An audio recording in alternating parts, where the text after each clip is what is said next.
Welcome to Work Unscripted. I'm your host, Marlo Lyons. I'm here to toss aside the corporate scripts for unfiltered truths. We are tackling real work challenges with no sugarcoating, providing you with the strategies to thrive and find fulfillment in your career. It's time to turn the page. It's time to be unscripted. Today, we're digging into the question that might sound dramatic, but trust me, it's not. Is your company a cult? Now, before you roll your eyes and clutch your employee badge like it's a loyalty necklace, hear me out. Some of us have worked for companies that feel more like a religion than a workplace. They bring you in, they dazzle you with mission statements, tell you you're the best of the best. And then somehow, when things go sideways, when the work becomes toxic, when boundaries are crossed, you're still grateful. But should you be? Let's start by defining what I don't mean. I don't mean companies with great cultures, strong values that they not only hang on the wall, but the leaders actually live by them and challenge each other when they're not living by them. I am talking about organizations that hang the values on the wall and pretend to follow those values, but really they're only mimicking the behaviors as needed. But behind the scenes, it's a different ballgame. And it's too late because they've already drawn you into a cult-like environment that seduced you into blind loyalty. I remember when I worked at a tech company in HR and I sat through orientation and they said, "We only hire the best of the best. So congratulations, you are the best of the best." I sat there proud of myself thinking, wow, look at me. I'm finally considered the best of the best. Finally, somebody sees me. Well, guess what? Every company tries to hire the best of the best. Do they get it right all the time? No, but they try. That is the classic step one from the cult blueprint, but in corporate form. It's love bombing, baby. You're told from day one you're amazing, that you were chosen. The recruiter or the hiring manager or HR says, "We don't just hire anyone, we only hire the best." The onboarding process is flawless. You get swag, a mentor, and you're welcomed into the group like a super rock star walking on a stage to hundreds of thousands of fans. I know what you're thinking. Every company is going to welcome you with open arms. Of course they are. They just spent all this time trying to find you, and now you're here. They better treat you well. But this is more than just welcoming you. It's making you feel so special to be a part of this group, a part of something so big that you are special and privileged to be here. And that brings me to another class cult move, making you feel like you're joining a movement that will change the world, that will help someone, that will make a difference. Let me give you an example. WeWork. In its heyday, under Adam Neumann, WeWork had the language of spirituality. Neumann once said, "Our mission is to elevate the world's consciousness." People were encouraged to move across the world on a whim. We're not just building offices, we're creating a revolution. Until, of course, it imploded. So when you are at a company, you think you are a part of something bigger than yourself. Some companies are doing remarkable things in the world, making our lives better, happier, more fulfilled. And then there are others which say they are, but they aren't. Yet you are now a part of the family, the team, the group. Simply put, you feel like you belong, and belonging is powerful. And for those who have never felt like they belonged anywhere, it could mean everything in their world. But it doesn't take long for you to notice the things aren't perfect as they appear to be. And in some cases, things are downright wrong. Now, no company is perfect. We all know that. But perhaps you notice that you are praised when you work late, or when you sacrifice yourself and your personal life for the sake of work, or maybe even guilt-tripped when you try to set boundaries.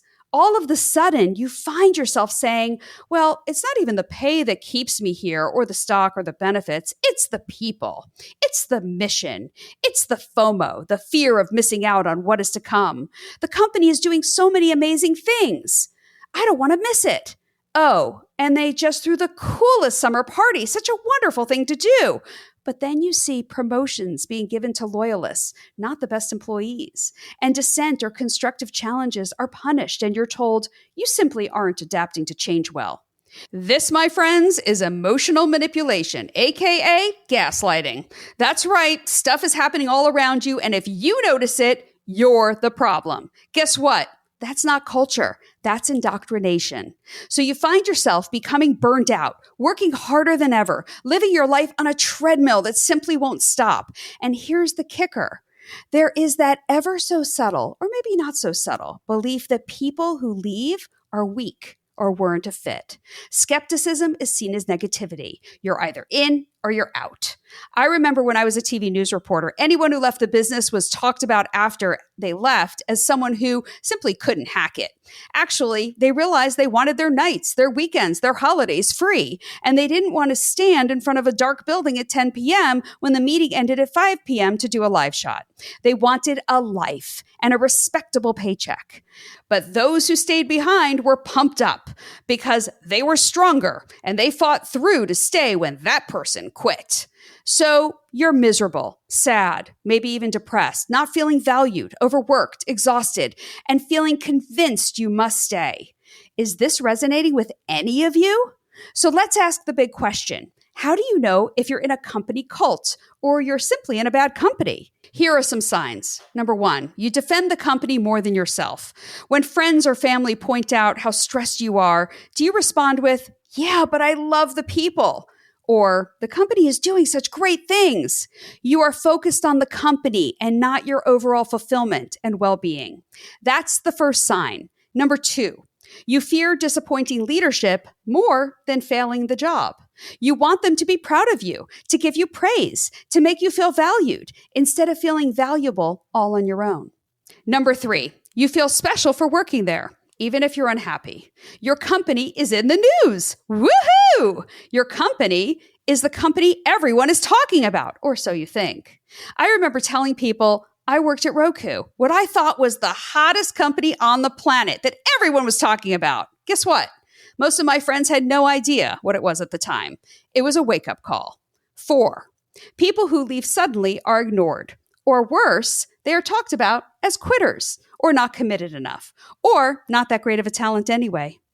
5, transparency is a performance, not a practice. That means companies say they value openness, but their actions tell a different story. They hold Ask Me Anything sessions, but only safe softball questions are asked, or they share the company financials, but omit the messy stuff like upcoming layoffs or past layoffs, or the inequities in pay. Leadership uses vulnerability as a tactic, talking about their failures like they're on a TED Talk stage, telling a story that will always end with a happy ending. In other words, it looks like transparency and it feels authentic on the surface, but it's managed like a PR campaign to get you to think a certain way instead of giving you the facts and allowing you to use your own critical thinking.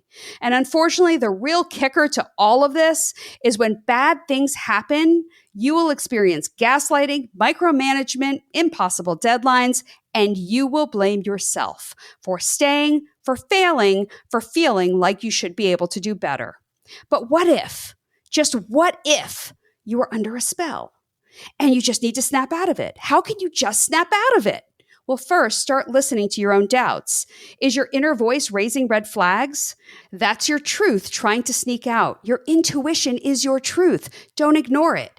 And if it's causing that much stress and that much angst, definitely address it. Second, talk to people outside the bubble, not the happy hour crew. Talk to your partner, your friend in another industry, a therapist. They'll hear what you've been too close to notice.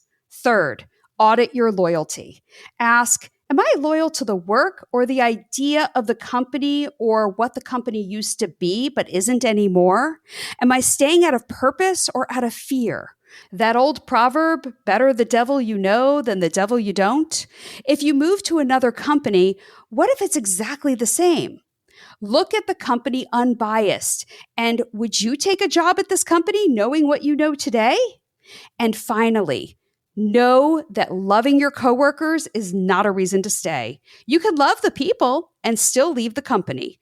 And I can promise you, your coworkers are not your friends. They are your coworkers. Very few will reach out and keep in touch with you. So by leaving, you're not betraying anyone. You're reclaiming yourself. Let me leave you with this. A healthy company doesn't require your soul. It earns your respect, not your worship. So next time you're proudly telling someone how miserable you are at work, but I just love the company, or I love the mission of the company, or I love the people, take a moment to pause. Ask yourself, do you love the work, the mission, and the you that shows up there? Or do you just not want to be the one who walks away from the altar? Yes, that pause was meant to be there. Keep thinking and pausing and reflecting. And thanks for joining me on Work Unscripted. If this episode hit home or it made you think about that job you left or the one you're still in, share it with a friend. Also, please subscribe and hit the rate button or pop a review on your favorite platform. And remember, loving your job should feel empowering, not consuming. Until next time, stay wise, stay whole, and stay unscripted. Work Unscripted is produced and edited in partnership with the team at Palm Tree Podco and 21 Digby. The content for this week's episode was created by me, Marlo Lyons.